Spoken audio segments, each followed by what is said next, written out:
de suivre les programmes de ADTV, la chaîne du 21e siècle. C'est parti pour l'édition du soir. L'actualité de ce mardi, visite d'amitié et de coopération. Le président de la République, M. Bassirou Diomaye Diakhar Faye, a quitté Dakar ce matin pour Abidjan, Sénégal. Le ministre de la Pêche publie la liste des navires autorisés à pêcher dans le pays, à suivre dans ce journal. Et puis Larousse édition 2025, Oumar Sy et Angélique Kidjo immortalisés. Les détails à suivre dans ce journal. Et enfin, trafic international sur espèces protégées. Dakar a servi de relais pour acheminer 300 kg de séville aiguë de la France vers la Chine. C'était tout pour les titres. Le développement, c'est dans une poignée de secondes.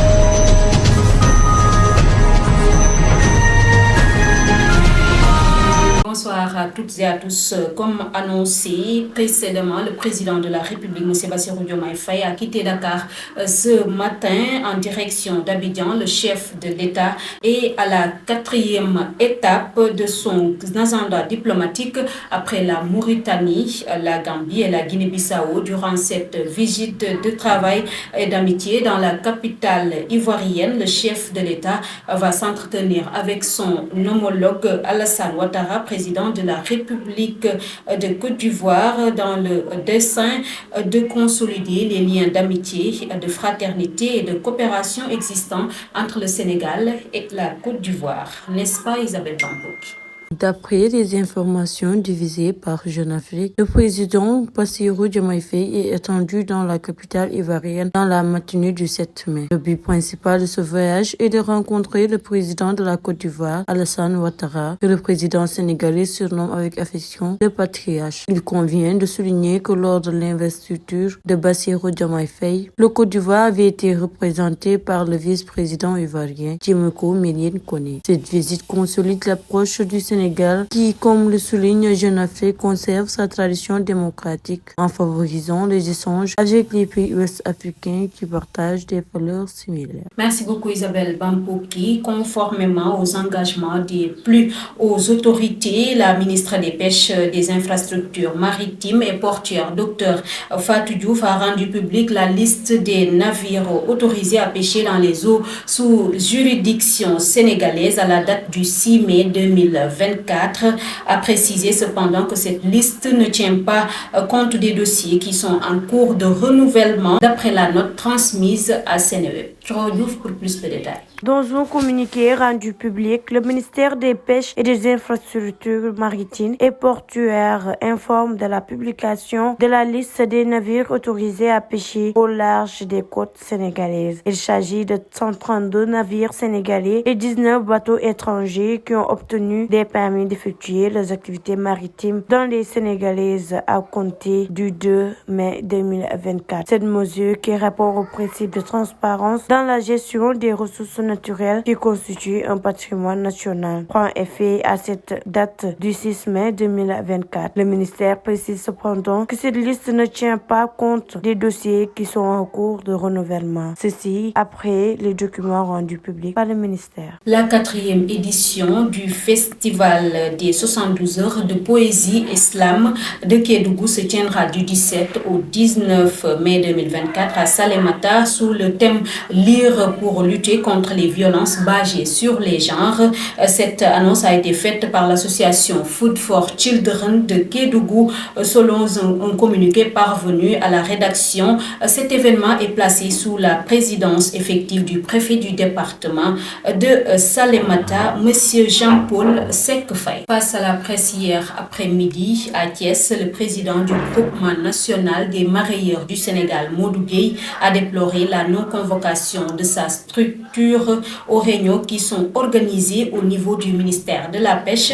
Ainsi, il estime qu'ils ont tenu 2 réunions au niveau du dit ministère en zappant leur structure qui a une dimension nationale. Fort de ce constat qu'il dénonce cette attitude. Les explications de Modou Gueye, c'est avec Isabelle Bampo. Face à la presse cet après-midi à Thiès, le président du regroupement national des mareyeurs du Sénégal, Modou Gueye, a déploré la non-convocation de sa structure aux réunions qui sont organisées au niveau du ministère de la Pêche. Ils ont tenu des réunions au niveau du dit ministère en zappant notre structure qui a une dimension nationale. Nous dénonçons cette attitude car c'est ceux qui parlent de rupture, alors cela devrait les amener à convoquer l'ensemble des organisations de ce secteur, a fustigé Modou Gueye. À Thiès, où il a tenu son point de presse, Modou Gueye a tenu à interpeller la tutelle en invitant le ministère et ses services à se pencher sur cet état de fait en y apportant des ajustements. Je vous le disais tantôt dans les titres, le franco-sénégalais Oumar Sy et la béninoise Angélique Kidjo verront désormais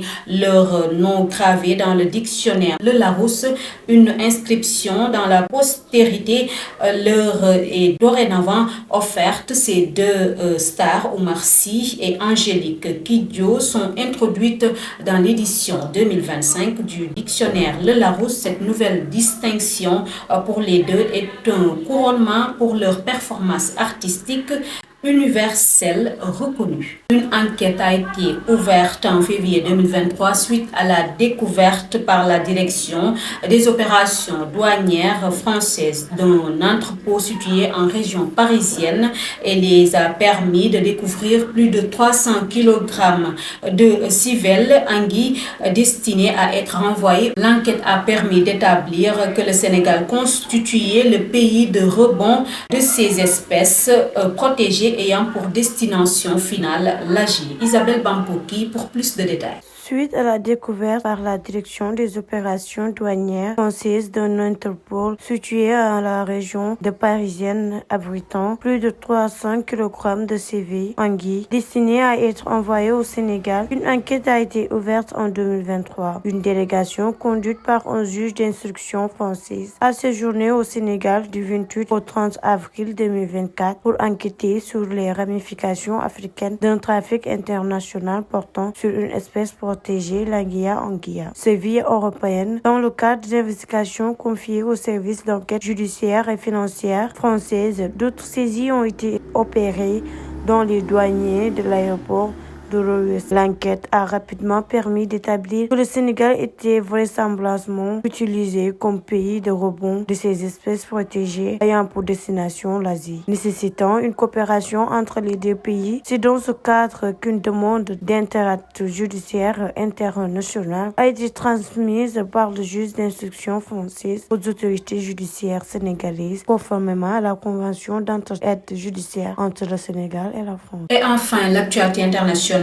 En Chine, une attaque à l'armée blanche a fait 2 morts et 21 blessés ce mardi 7 mai dans un hôpital du sud-ouest de la Chine, a annoncé la police locale. Mardi vers 11h37, une attaque au couteau est survenue à l'hôpital Chenggen dans la province de Yunnan et a fait 2 morts et 21 blessés, a écrit la police locale dans un communiqué publié sur le réseau social WeChat, ajoutant qu'un suspect de sexe masculin faisait l'objet d'une enquête, rapporte l'AFP.